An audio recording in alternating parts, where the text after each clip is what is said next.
Assalamualaikum warahmatullahi wabarakatuh. Perkenalkan, nama saya Irki Devarezi, NIM 21046123. Sini saya akan menjawab soal dari UAS Sejarah Indonesia Kuno. Yang pertama, analisis berapa faktor yang penyebab terjadinya perubahan nama kerajaan Mataram kuno menjadi Medan Kamulan, yaitu dikarenakan pusat kerajaan Mataram kuno di Jawa Tengah pernah mengalami dampak dari letusan Gunung Merapi, maka Pusindok memindahkan pusat kerajaannya ke Jawa Timur dengan mendirikan kerajaan baru, yaitu Kerajaan Medan Kamulan.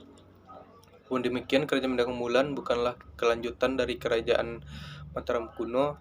Hal ini dikarenakan Pusindok tidak melanjutkan dinasti yang telah berdiri di Kerajaan Mataram kuno, melainkan mendirikan sebuah dinasti baru, yaitu dinasti Isyana.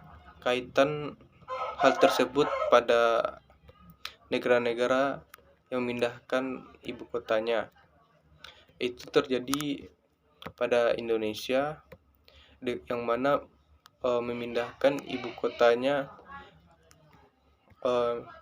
dari Jakarta ke Kalimantan dengan beberapa faktor kemungkinan sama dengan Kerajaan Mataram kuno, yaitu berpindahnya dikarenakan Jakarta penduduk sudah padat dan bangunan sudah cukup banyak dan padat juga.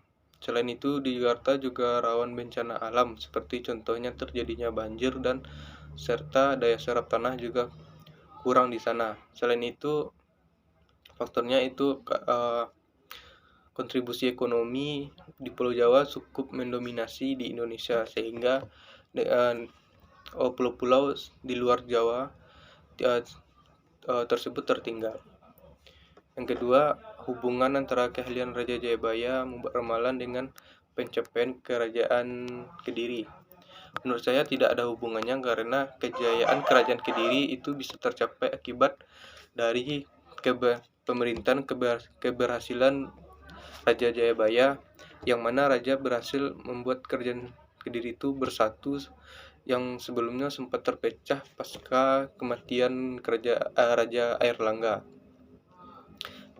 Selain itu, ia juga dikenal sebagai raja yang bijaksana dan memerintah secara adil pada rakyatnya. Selain itu, pemerintah yang dipimpin oleh Jayabaya pun sudah teratur dan hukum yang diterapkan itu cukup tegas.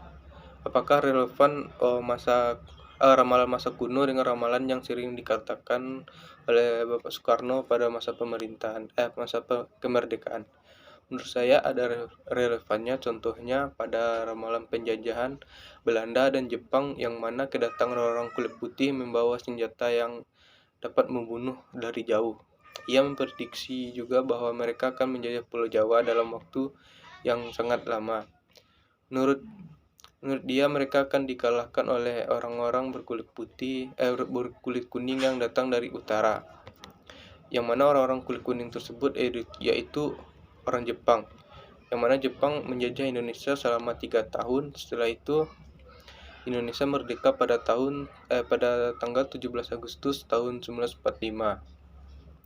Sejarah pendirian Kerajaan Singosari oleh Ken Arok yang penuh dengan pengkhianatan pertumpahan darah. Hal tersebut terjadi karena adanya saling bunuh-membunuh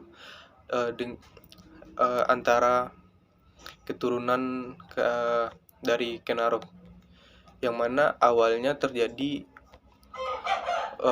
ketika Ken Arok membunuh Tunggul Ametung karena ia ingin mendapatkan Ken Dedes.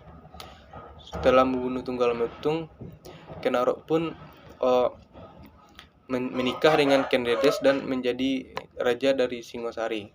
Namun anak dari Tunggul Ametung dan Ken Dedes, yaitu Anusapati, mengetahui bahwa Ken Arok lah yang membunuh ayahnya, sehingga Anusapati pun membunuh Ken Arok.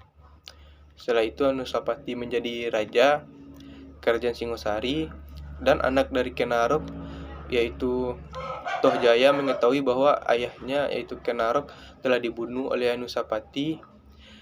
Tohjaya pun membunuh Anusapati dengan menggunakan senjata yang digunakan ayahnya ketika membunuh Tunggul Ametung.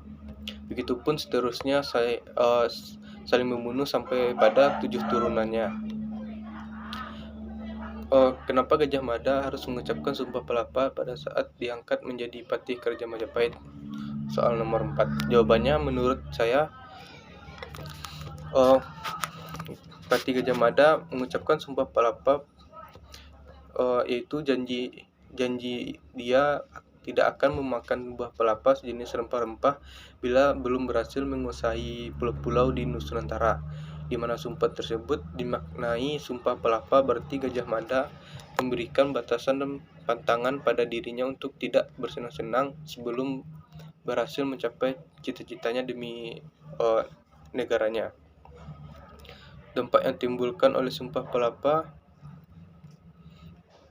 yaitu Gajah Mada mencapai keberhasilannya semasa pemerintahan Hayam Wuruk.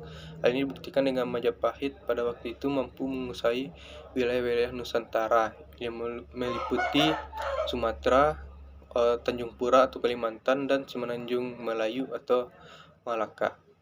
Baik, segitu yang dapat saya jawab.